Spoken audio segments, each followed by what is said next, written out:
রবিবার তৃতীয়বারের মতো শপথ নিতে পারেন নরেন্দ্র মোদী। রাষ্ট্রপতি ভবনেই শপথ নিতে পারেন এমনটাই সম্ভাবনা। সূত্রে খবর, রবিবার সন্ধে 7:20 নাগাদ রাষ্ট্রপতি ভবনে শপথ নিতে পারেন মোদী। আগামীকাল এনডিএ সংসদীয় দলের বৈঠক রয়েছে। এও সূত্রের খবর, মোদীর শপথে থাকছেন বাংলাদেশের প্রধানমন্ত্রী শেখ হাসিনা। রাজীব রয়েছে আমাদের সঙ্গে। রাজীব, শনিবার তো শপথ নেওয়ার কথা ছিল, সেটা একদিন পিছিয়ে গেল, তাই তো?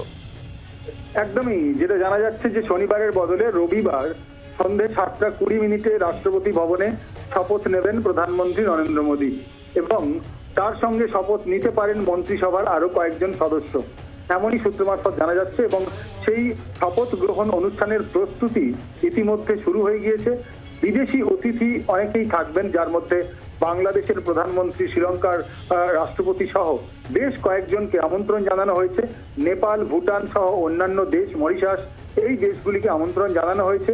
অনেকগুলি দেশ তারা এখনো পর্যন্ত জানায়নি যে তারা আসছে কিনা, কিন্তু ইতিমধ্যেই বাংলাদেশ এবং শ্রীলঙ্কা জানিয়ে দিয়েছে যে তারা উপস্থিত থাকবেন।